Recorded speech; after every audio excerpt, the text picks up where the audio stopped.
Hey guys, real quick, only 40% of our viewers are actually subscribed, so let's change that right now. Hit that subscribe button right below. All right, let's wrap it up. Monday Night Football, Carolina Panthers at the San Francisco 49ers. Niners favored by 7 here for a 6-5 Panthers team against a 7-4 Niners team. Over under 48.5 per FanDuel. FanDuel believing in this Panthers offense in the rejuvenation last week.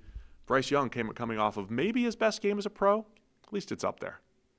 Definitely statistically, but yeah, good game for Bryce Young last week. Well, this should be kind of fascinating because you've got, Bryce Young's coming off like 450 passing yards and looking like a superstar, and now they go up against a team that has no pass rush, just allowed 47 completions to Jacoby Brissett. Like Bryce Young should be on for like 700-yard pace. I'm going to become a feels guy here. I think there's a couple quarterbacks we're going to do this with. Sam Darnold catching strays here in the Panthers 49ers game. Like if you watch Sam Darnold and early in the game, he throws the off balance, he's trying to do too much play. It might be a sign of things to come. On the other hand, if you see Bryce, if you see him break the pocket, make a little scramble drill play, look super, just look in his eyes. It's a look in the eyes guy. If Bryce looks confident at about 8:15 Eastern time, Monday night, it's going to be a good game. You can see it last week against the Falcons. You just see the way Bryce Young carried himself. He's like, man, I'm turning the season around. I'm going to be last year's second half Bryce Young when he was going toe-to-toe with the Chiefs, putting up 31 against Spags. This is one of those chicken or the egg things. I feel like if you put the camera on most quarterbacks midway through a 450-yard game, they'd probably be looking pretty comfortable. Maybe. Does confidence breed success, or does success breed confidence, Sam? Who knows? This is what it is. Who knows? I will say, though, I just think generally that going up against this 49ers defense right now is probably a pretty good get-right spot for any quarterback, and Bryce Young doesn't need to get right, having just got right last week. I would expect that to keep rolling. Not 450, but if this wasn't a back-to-back 300-plus yard game, at this point I'd be reasonably surprised. Yeah, the snap-for-snap pressure for the Niners has been rough. They're not going to win with their front four. They've got to get, they tap into the creativity as far as blitz scheme goes. If they can't get pressure on Bryce Young, I think he's going to have a lot of success. Bryce Young this year has a 448-yard game, a 328-yard game, and everything else is under 200. Makes sense. Makes no sense. Not at all. No, it does not. There's no in between. So you could see it the other day. Early swagger. If you see early swagger Monday night, watch out. You need to go back and check that. The week 2 against Arizona, first drive. Did you see? Yeah, did you see it in the eyes? He fumbled on the second snap. Yes. You saw it right away. It's like, oh, fumble. Oh, Arizona's up 7-0. Game is over. No, but that's the one where he had 328. That's what I'm saying. Yeah, that was all garbage time, though. It was matter. Garbage time 328. Yeah, that's different.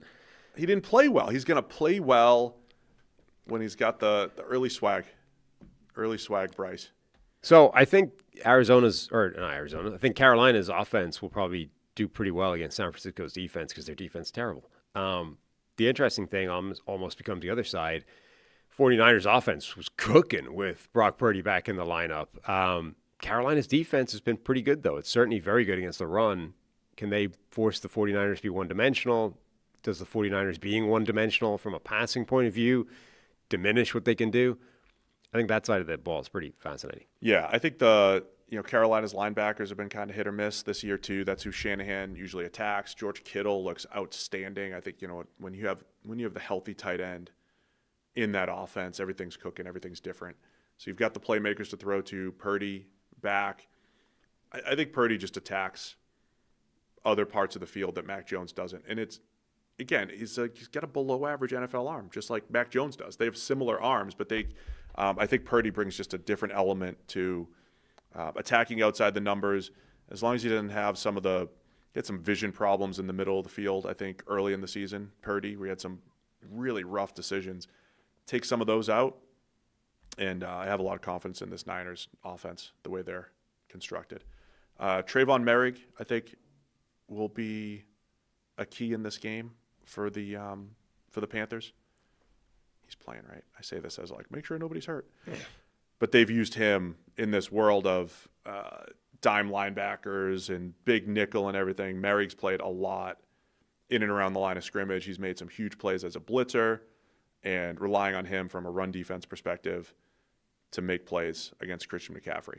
As like the unblocked defender to make some of those plays. So if you're going to stop the run, keep an eye on Merrick in and around the line of scrimmage for the Panthers in this game. Yeah, and Derek Brown, I think, is one of the most underrated stars on the defensive line because he's more of a run-focused player. He's not a dynamic pass rusher, but that dude is so strong and powerful. Can the 49ers block him up? Dominic Pooney's a good player at right guard. I don't know that they have a left side that can stop him. Yeah, Derek Brown's awesome. So, yeah, run defense-wise, I think him, Merrick, just keep an eye on that entire part of the game. You're right. Like, if they do take McCaffrey out of the game from a run game perspective, does that? I mean, I don't know if it ends up mattering, but puts a little more pressure on Purdy to be turnover-free and make good decisions. 7 points, though, for teams that are one game apart in the standings, and it's not like the Niners have been dominant. Straight disrespect this year. Panthers fans, you're in the chat. I know you're going to be watching the VOD, the on-demand video here, and I think we've called them one of the most confusing teams. Yep. Because every time we start to believe in the Panthers, they let us down. Every time we start to doubt the Panthers, they beat the Packers. They pull an upset. So where are we going, right? It's been a bit of a roller coaster ride. Other key metric to keep an eye on. We might know the result of this game at 8:14 p.m. Eastern. We might know the result by coin toss time. Because the Carolina Panthers is Jay Kuda. Yeah. Who I don't know what he does for a living. He just puts out like really fun, awesome graphics, like some amazing, hilarious, well-researched graphics. You only like them because he clearly does them on MS Paint, so you can relate. He does them on MS man Paint, after your own heart. but that's part of the humor. It's not a limitation of him, because he also has created images. Like, here's an image of, like, using only pictures of Babe Ruth. Here's a big picture of someone else. I don't know. He does some incredible stuff. But he put out the very analytic savvy stat. The Panthers are 6-0 when they win the coin toss, and 0-5 when they lose the coin toss. Yeah. So 8:14 Eastern time, Monday night, we'll probably have an idea what happens. That'll give you 60 seconds to go to FanDuel and get a bet in. Is that correct? Can you still? I don't know. Or flip your pick in the sleeper app. Flip your pick in the sleeper app. Yeah, I don't know if that's the case. I don't know if how the Panthers much. win the toss, they're definitely covering the 7. I would love to know actually what my record is picking the Panthers this year. I feel like it's wrong every week. So it's over. I'm confused. I have no idea. I'm going to go with the 49ers to win and cover, and God knows what happens. So my normal pattern is the Panthers win, I pick them next week. They lose, I pick against them next week. Yeah. I'm going to stick with it. Which I think I can probably find out with the... I'm going to stick with the same pattern. I'll take the Panthers. 7's a lot. Pick the Panthers to cover the 7.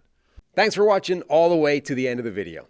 Check the Mic is live Monday, Wednesday, and Thursday, so be sure to hit subscribe so you don't miss a video. You heard the man. Subscribe.